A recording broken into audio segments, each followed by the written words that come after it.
Unlike PCs, which can be upgraded, console gamers usually must wait for the new release. However, often the case with PCs, upgrading is more costly, while on consoles, you are still saving money by just waiting for a new console release. Oftentimes, newer consoles will also allow backwards compatibility, so you can play your older games on them as well. Well, he can't outsmart me, because I'm a moron.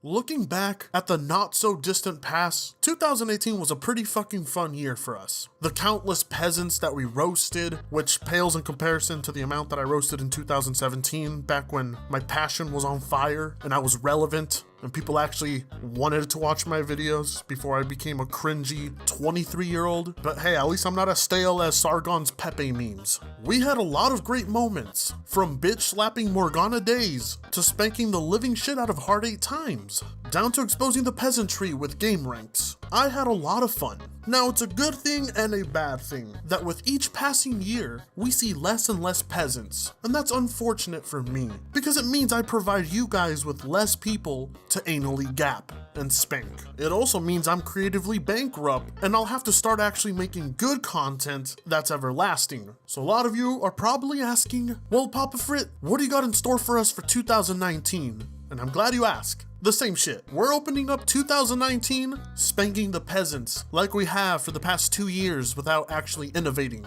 And I'll continue to make these videos until I reach the age of 30 and look back and cringe at myself. But until then, let's get us some good old console peasant spanking.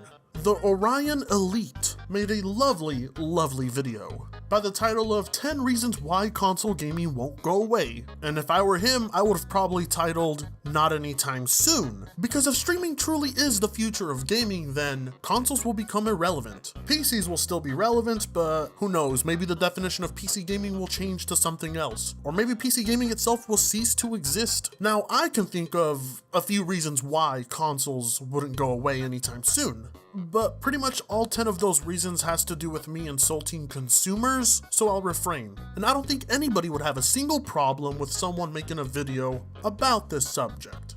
That is, if that person wasn't retarded and said some downright stupid shit. And those 10 reasons are about as bad as GameRank's 10 made-up console myths. So get yourself a box of tissues and delete your web history after you're done. I know you're gonna jizz a lot once we dive into this video, and I want you guys to emotionally and sexually prepare yourselves. Are you ready? Are you good? Okay, let's start. 10 seconds of a disclaimer. At least it's not as bad as the length of my video intros. So, like my previous video, which discussed 10 reasons why PC gaming was better than console gaming, I promised to do another one, this time giving consoles the spotlight. And I want to put the spotlight on those likes and dislikes. This is your most viewed video, so I don't know why you would disable those things. It's definitely not a good first impression. So before I start, I just want to say that I'm looking to get back into console gaming. With the release of Zelda Breath of the Wild and also the new upcoming Smash Bros. Ultimate title, I've been super eager ever since to get myself a Nintendo Switch.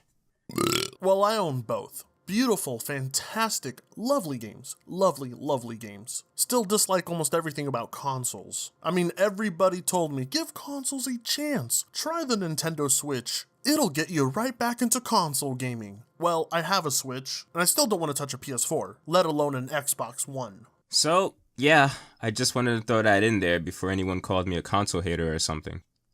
Well, I mean, you say that like it's a bad thing. Consoles suck. They're poo-poo. They're garbage, as the French would say. The French don't say that. And honestly, watching your 10 reasons why PC gaming is better than console gaming video, you didn't come across as a console hater. You came off as someone who's pretty enlightened, and then you made this video, and now suddenly it feels like the previous video doesn't even exist anymore. Hell, I'd say it feels like someone else wrote it entirely. One feels researched, and one doesn't. But don't get me wrong, unlike Cuck Eastwood or JTech TV, I don't feel like your video has any bad intentions. I think you just tried playing fair, and in doing so, you said some no-nos. But you've also said some right things before, so I will reference your old video when I see some inconsistencies. But you're alright by me. Anyway, let's jump right into the video.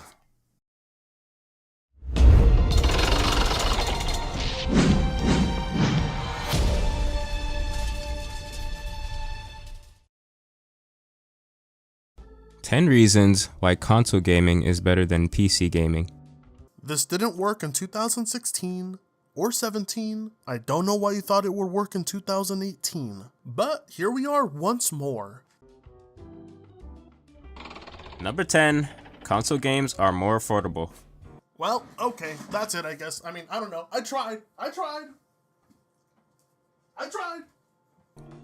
This is a prime fact here, ladies, gentlemen, and you non-binary overseers. The fact is, buying or building a PC will most often cost double that of a console. A decent gaming PC can cost up to $800, whilst a console, on the other hand, can cost no more than $200 to $400.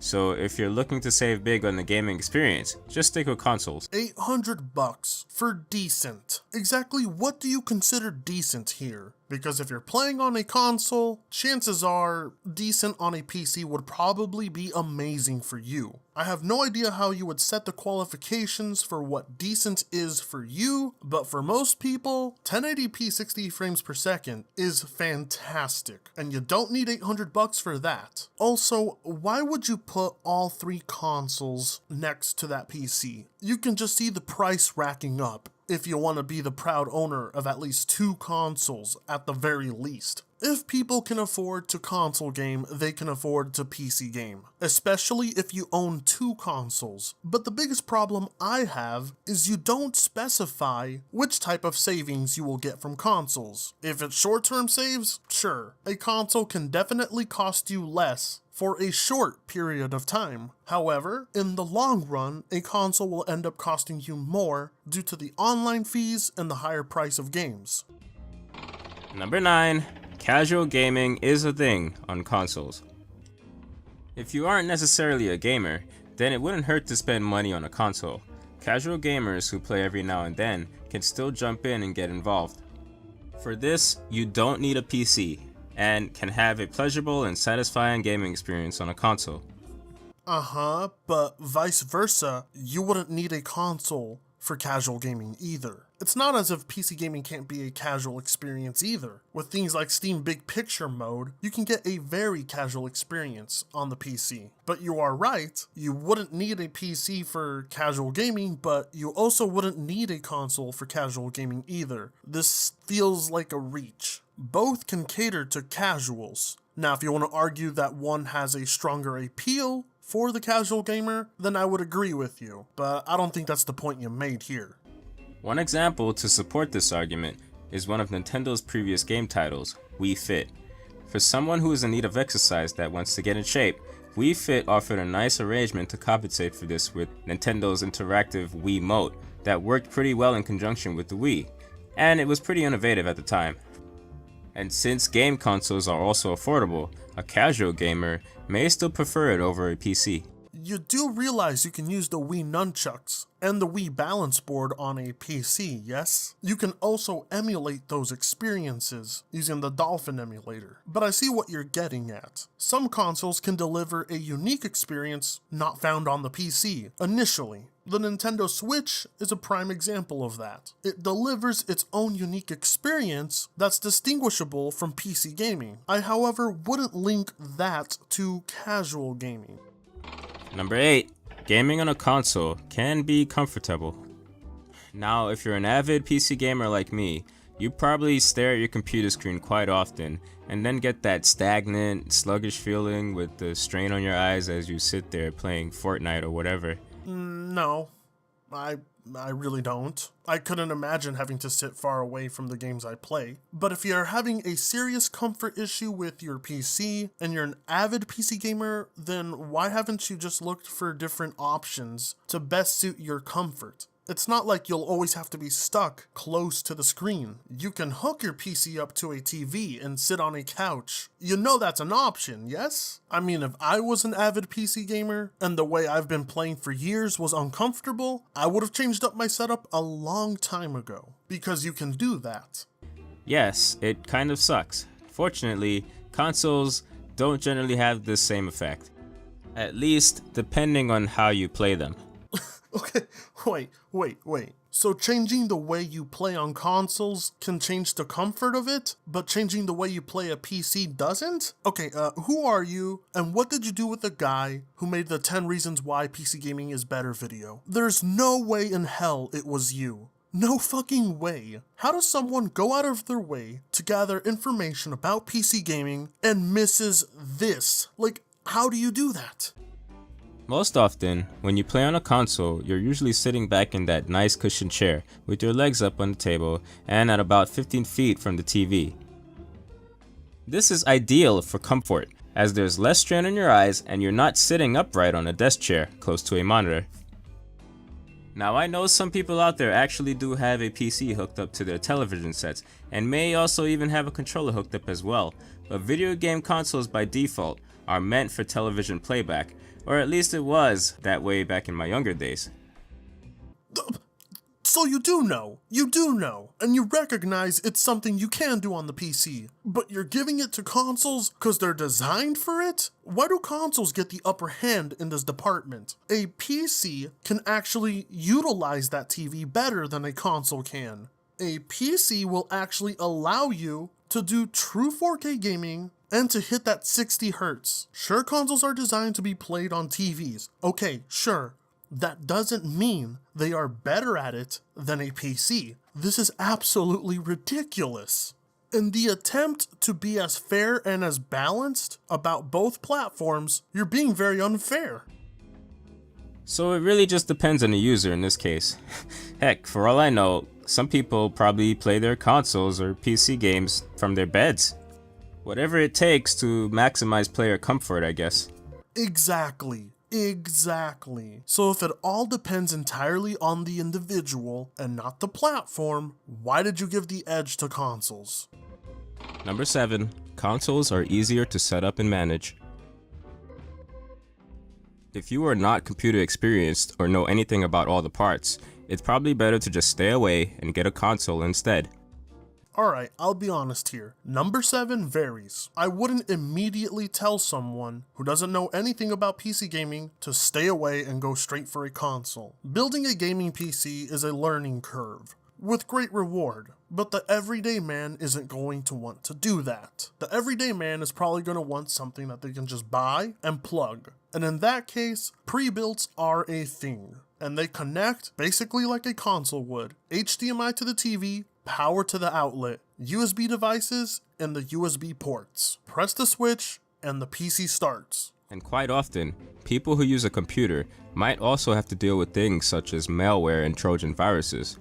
Who the fuck deals with malware or Trojan viruses in 2019? The basic Windows firewall will protect you from these things, or you can always go with Malwarebytes or Avast. But I get what you're saying. The everyday man may actually stumble across these issues, in which case you can give the upper hand to consoles. Mind you, they can also catch viruses. Consoles are user-friendly and simply do not have these same issues. When you get a console, all you have to do is plug it in and start it up. You do not have to worry about setting up an operating system, replacing hardware, or keeping malware and viruses off a game console.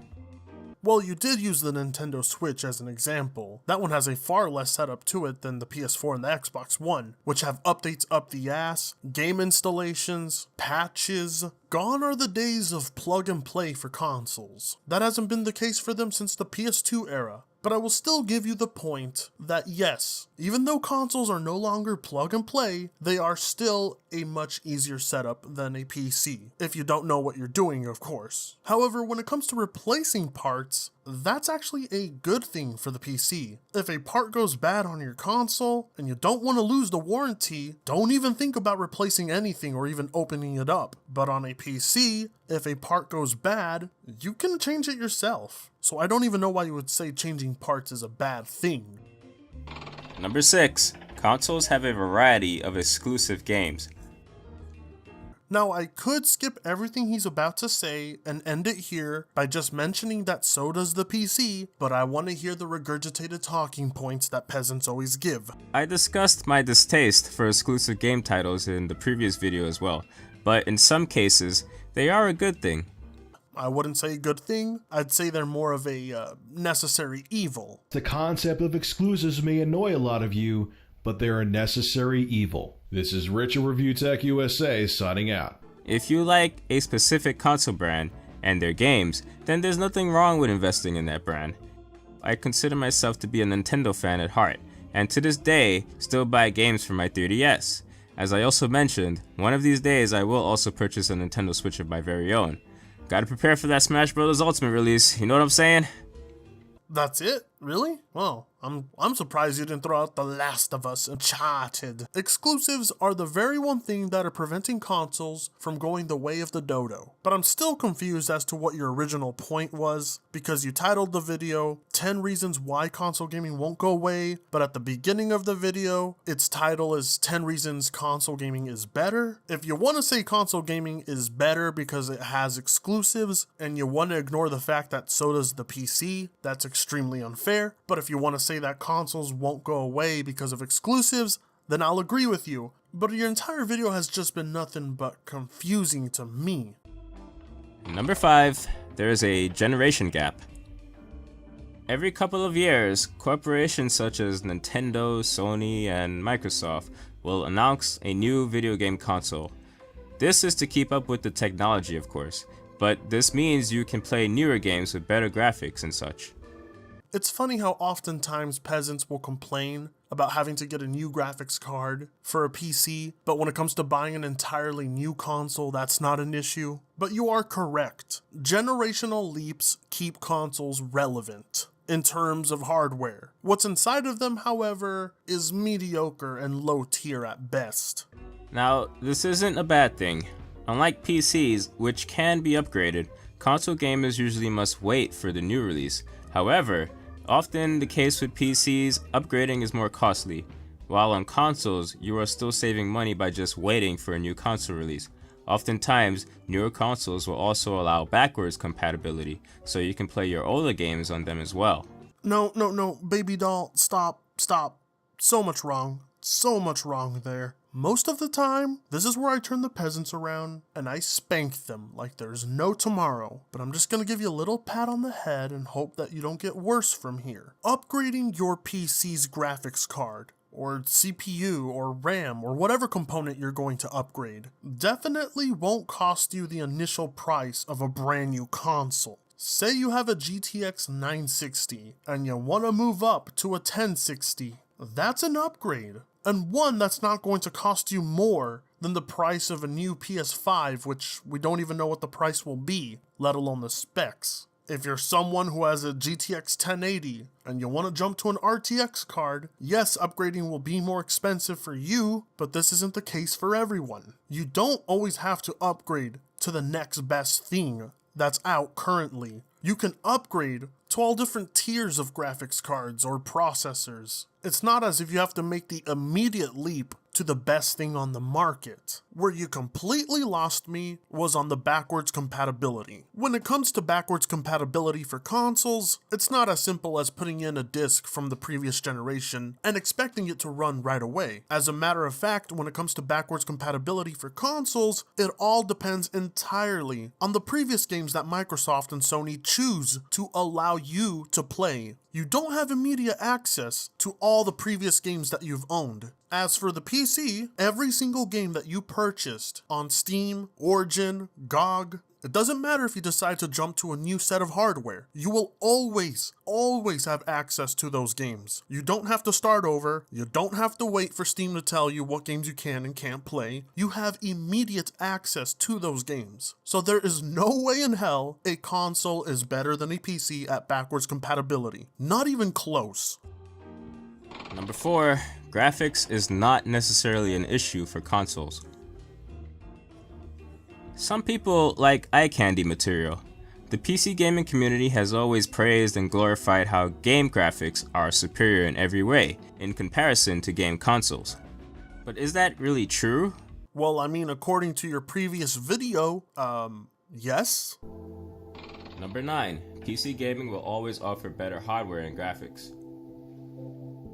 This is the absolute truth and has been for quite some time. The absolute truth. The absolute truth. The absolute truth. The absolute truth. The absolute truth. The absolute truth. Personally, as a PC gamer, I don't generally feel graphics are everything. It's good to have, but there are some games where graphics are not key significance.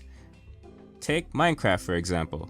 Some might suggest it has piss poor graphics and textures, but the gameplay has always been rewarding, and even I spent hours digging, trying to find diamonds, only to be bamboozled and fall into a pit of lava. All I'm saying is, if a gameplay can provide replay value and rewarding experiences by itself, then graphics is not a major concern in my opinion. Therefore, it may be best to just grab a game console and save money on graphics. What kind of fucking logic is that? That's assuming you can't get a low tier PC and also not prioritize graphics. You can get a budget PC with the full intent of trying to get a better performance with lesser graphics and still topping in around the same price as a console. And even at that price range, 90% of the time, the PC version of the game you're playing will have better graphics. Well, at least you'll have access to adjusting the graphics yourself and making the game look prettier than a console version. If graphics are what you care about, get a PC. And if graphics are something you don't care about, you can still get a PC. Not everyone who owns a PC is solely in it for the graphics, like you said yourself. So why would they have to choose a console? Number 3, consoles can do almost everything a PC can do. Let me just stop you right there, okay? First, you lied, right? Then, you lied about lying, okay? Then, you lied about lying about lying.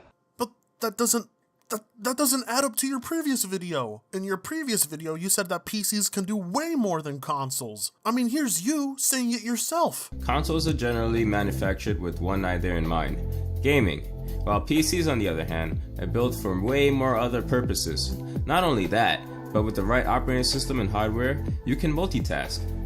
Meaning, you can play Call of Duty Black Ops and rip or convert movies to different file formats, render and edit images, and even type up a school essay paper all at the same time. Good luck doing those things on a console all at once. Let's face it, game consoles are evolving even to this day. On most consoles, you can browse the web, watch Netflix, type up an email with an on-screen keyboard, and more.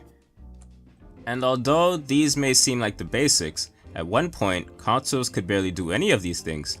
And you're not wrong. It's true that consoles are evolving, and personally, I think it's a good thing. More use and versatility out of a console can give it more value. But these are basic things that a phone can do. And let me just point out that surfing the web on a console is abysmal, like absolutely awful. But all of these things pale in comparison to the hundreds of thousands of things that a PC can do. So, who knows, in the future, consoles may just assimilate themselves into computers. Wait, no, that's impossible. Consoles are basically already computers, so wouldn't PCs just assimilate themselves into you know what, just forget it. Perhaps future consoles would just allow modular configuration, where we can just take a part out and put one in. But that'll just be like a PC. I don't know where I'm going with this. Sorry. You know what I'm trying to say. Yeah, I do. Well, no, not really. I mean, sort of. You frustrate me, boy. It's as clear as day that consoles cannot do everything that a PC can. They are evolving, sure, but if you're telling people that consoles are better than PCs because they can do everything a PC can, well, quite frankly, you're full of shit. There's not really much I have to say on this point. I think this was one of the most retarded points in your video. Even you yourself probably thought it was pretty stupid when you wrote it. Number 2, consoles allow people to socialize more directly. Growing up, I had the original Nintendo 64. I remember playing titles such as Mario Kart, Star Fox, and GoldenEye with friends on split screens. See, back then, in those days, multiplayer was more close quarters, there were 4 controllers and everyone got involved. Fast forward today, and it seems most consoles have retained this feature of playing with family and friends in one location. Couch co-op. Now, I agree that this is a huge benefit to consoles, but it also does exist on the PC. The amount of couch co-op games on the PC versus that of the consoles is pretty even. Unfortunately, it's a trend for both platforms that has slowly been dying, although I do appreciate that the Nintendo Switch has tried to revitalize it. PC gaming, on the other hand, has always been more of a single-person environment, because usually only one user can operate a PC at a time. With game consoles, on the other hand, a friend can come over, grab a controller for player 2, and play a game with me to his or her or their delight. It was that simple.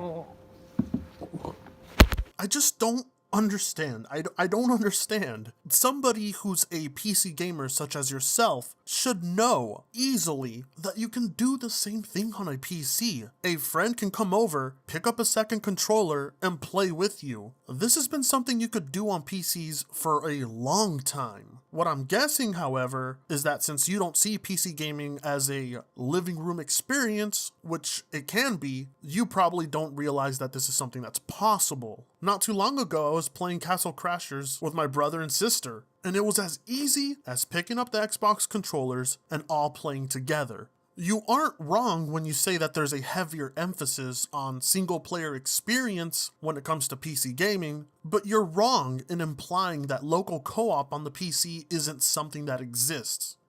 Number 1, game consoles won't go away anytime soon. So, reason number 1 is the overall reason for these 10 reasons? I just want to remind people that the title of his video is 10 reasons why console gaming won't be going away, but near the beginning of the video, it changes to 10 reasons console gaming is better. I just want to remind people about that. Why won't you die? Sorry, my fellow PC gamers, though it may seem like PC gaming is superior. No, it doesn't seem like PC gaming is superior. PC gaming is superior. Gaming on consoles is still going to be around for a while. Why, might you ask? Well, because there's a market for it. Big game corporations and publishers need a platform to market their games on, so new consoles have to be released every couple of years to keep up with that demand. This cycle has been in place for decades, and will probably continue for a much longer time. I mean, you're not wrong, and I fully agree with you on this point. It's just really stupid how your overall video is about how console gaming won't be going away anytime soon, and then the last point of this video to prove that is that console gaming won't be going away anytime soon. But who knows for sure, as this may not be the case for long. Mobile iPhone and Android gaming has become pretty big in recent years, but I doubt a company like Nintendo or Sony will abandon the console market just yet. Okay, you can't tell people that console gaming won't be going away anytime soon, and then follow it up by saying this may not be the case for long because of mobile phones. Anytime soon may not be the case for long. If you ask me, that sounds like console gaming will be going away pretty soon when you word it like that. We might all have to just wait and see. But until that time, I'd say it's still safe to just grab a controller, sit back in that comfy couch, and play your favorite game on a console. I mean, or a PC, you know, because you can also do that. Once again, this is Terry of the Orion Elite. I hope you've enjoyed the video, and please like and subscribe if you want to see more videos like this one. Well, I can't like the video because you removed the ability to do so, but I mean, let's be fair, I was gonna dislike it. And no, if I'm expecting to see more videos like this one, I won't subscribe. Thanks again for watching. Catch you on the next one. I thought peasants would stop using these outdated arguments against PC gaming. I thought the various spankings given to them would have enlightened them by now, but it seems some are still retarded. I want to be fair here, you're not a bad guy, and I don't think you're stupid. I just think you made a very stupid video. And I don't want people to treat you like you're retarded either. I want people to go in there and give you some valid criticism, tell you where you went wrong, inform you better, and maybe try this video again in the near future, but with some actual facts that will back up your claims. You're no JTech TV, not even close. I'd say you're a pretty decent guy, and you got some snazzy editing. I always appreciate that. But I have nothing more to say, other than to tell you guys to go follow me on Twitter. You're probably gonna regret it, because I get very political there, and I'm always insulting alt-right morons. But you'll get a more opinionated side of Papa Frit there, if that's what you're looking for. I also want to say that I am proud to tell everyone that we've been working hard on getting my Discord to be a much, much better place. Had to throw out the neo-Nazis, had to throw out the snowflakes, created some new chat rooms and tabs, and I highly encourage all of you to join it. Mainly because I actually fixed the invite link so it's not expired anymore. So please join it. It's the best way to get in contact with me, and you're always guaranteed one reply from me. And I'll oftentimes be jumping in there to talk to you guys anyway. So go ahead and head over there. And until then, this is the start to a great year. I can smell all the peasants running away, but they ain't gonna be getting away from the power of Papa Frit's belt. I'll be spanking them all, one by one. Got a lot of fun stuff coming up this year, and I can't wait for you guys to be a part of it. So until then, I'll be seeing all of you guys and your gorgeous sexy faces very soon. Fritanga sucks ass.